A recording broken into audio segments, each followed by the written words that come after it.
The views and opinions of this program are those of the hosts, guests, and callers. There is substantial risk of loss in trading futures and options, which you should carefully consider prior to trading. And as we continue from the 2025 Farm Progress Show in Decatur, Illinois, here on Market Talk, we are with our friends at Geringhoff in Lot 15E. If you're going to be here at the show, swing on by and see them.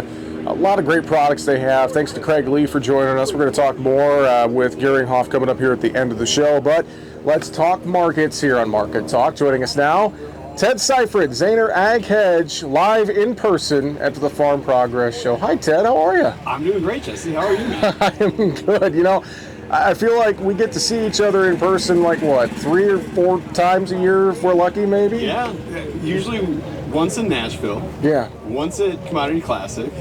And then another time or two at something like this. Yeah. And, you know, I mean, great weather, you know, lots of people walking around. I'm sure plenty of conversations for you. You know, hopefully good ones, maybe some tough ones, but I think we know that. I mean, we just talked the other day.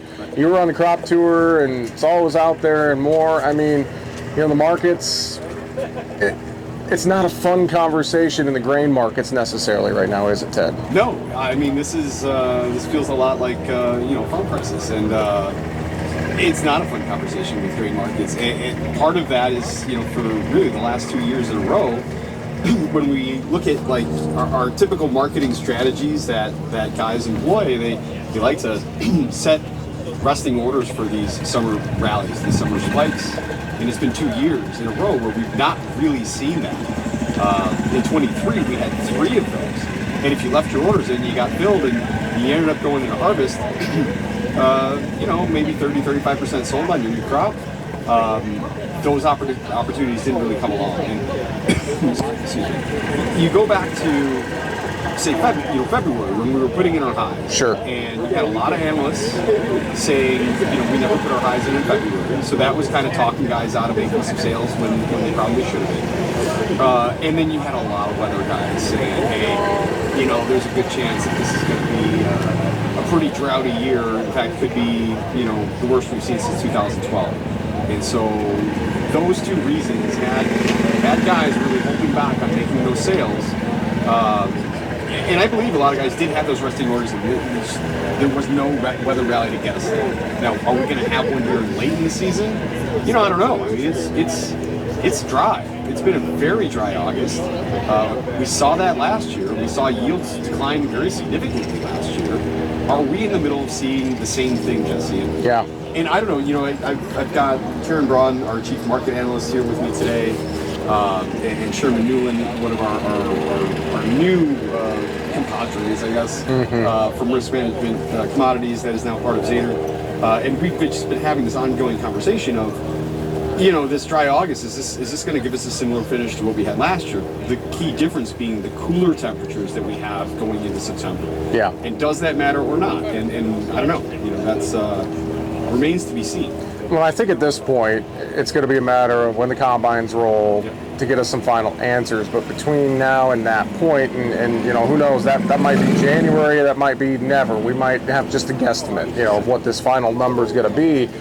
But from a risk management standpoint, I mean, what are you hearing from producers here? What have you been hearing from producers? What can they do? I mean, I know there's tools in the toolbox, and you may not love some of those tools, but they at least may, make a difference instead of just the Ronco method of set it and forget it. Yeah, right.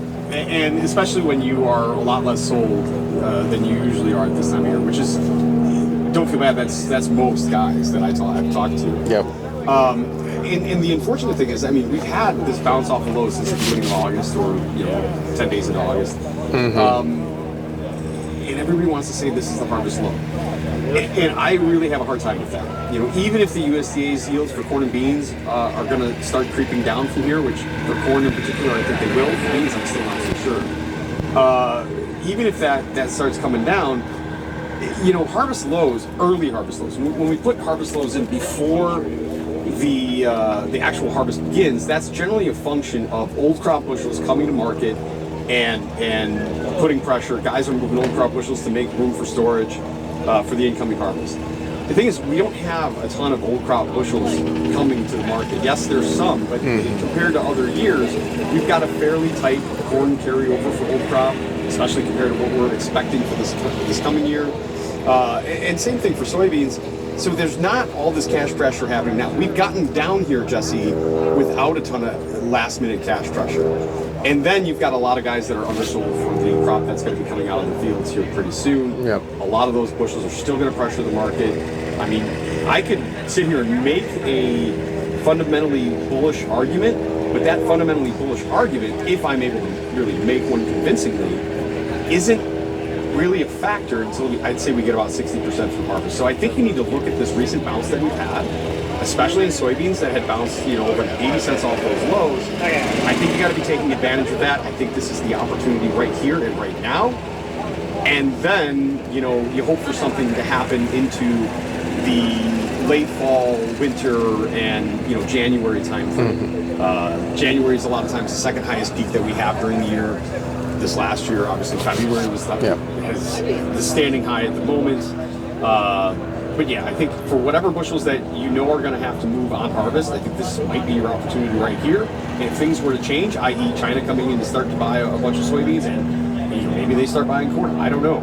If that changes though, then we can go in with reownership strategies or something like that. But for right now, I think you'd have to imagine that the low's not in. We've had a nice bounce, and this is a good opportunity. Ted Seifert with Zaner Ag Heads joining us here on Market Talk, and I know it's a different situation in different parts of the country too. I mean, I think about folks up in the Dakotas; they might be sitting here saying, Jesse, why are you blowing smoke at me here when I have a $1.60 under basis on beans, and you're seeing an 8 in front of it, and there's some other rumors out there of what is, maybe happening in some locations, in the northern plains, et cetera. And so I think that comes back to risk management is key. Have a plan is key. Talk with someone. Everyone's situation is different. I think folks have to remember that, Ted. Yeah, and I think the other thing you have to remember is that if you do accept a price that you don't like, there are ways to make that better if the market gives us that opportunity. You just have to be nimble, and you have to you got to be flexible. Yeah. The opposite of being flexible is just not doing anything, because eventually they have to move. Eventually you need money for cash flow. Eventually the operating loans need to be paid. I think we're in a situation, Jesse, where the longer you wait, the worse position that you're going to put yourself in, because there's so many guys in that same position. But I mean, again, I think a lot of producers feel like, okay, when I make that sale, that is it, right? I've given up all hope on any opportunity on those bushels. And that's not necessarily the case. There are things you can do with that. And I think these are the things that you need to be looking at for a year like this. Mm-hmm. On the flip side of that, cattle, I mean, that's a different conversation, but it's also, I think risk management has to apply here as well, because we're just at such lofty levels.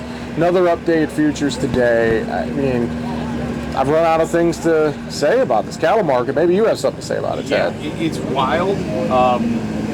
The interesting thing about, if I look at a feeder cattle chart, and I'm looking just at a daily chart, I say that's a pretty well organized uptrending channel, but that's because of the scale of the chart. The amount of distance that we've moved is making these daily bars look really pretty small, when in actuality, they're massive ranges. We've gone from limit up to limit down on a few of these days. And so the volatility interday is just really, really high. And for me, that's a lot of times an indication that we could be getting to an extreme in a market. That's something that we were taught when we were doing fundamental analysis back in the Chicago Mercantile Exchange 20 years ago.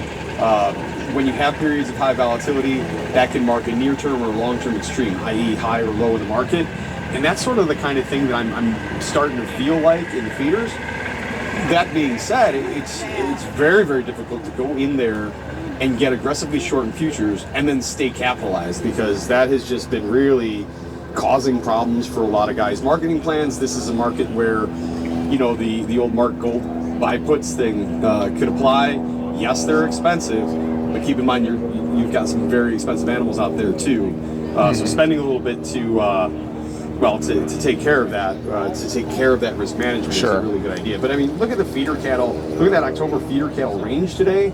I mean, it opened at 364.10, got up to 369, and then closed at 362.50. Yeah. I mean, it's Outside day lower. I mean, yeah. I mean, it did manage to close barely higher, but at one point we were up $5, and then we're only up, 50 cents by the end of the day. That is wild. That is wild volatility, and you just think about it here. Final thoughts. We got about 90 seconds. I mean, whether it's in the livestock side and times are good, it's in the grain side, times are rough. Again, it just comes back to having a plan, right, Ted? Yeah, having a plan and having the flexibility to say, hey, I had a plan. I had resting orders in there for the growing season, up near or just above those February highs, but the market never came and got me. And now what do I do? Okay, so now we have to adapt that plan. And I do think, I led with this. You have to look at this recent bounce that we've had. You have to look at the overall fundamentals and what the cash movement's going to be over the next couple months. You have to say, well, these aren't prices that I love, but they're better than they were a couple weeks ago.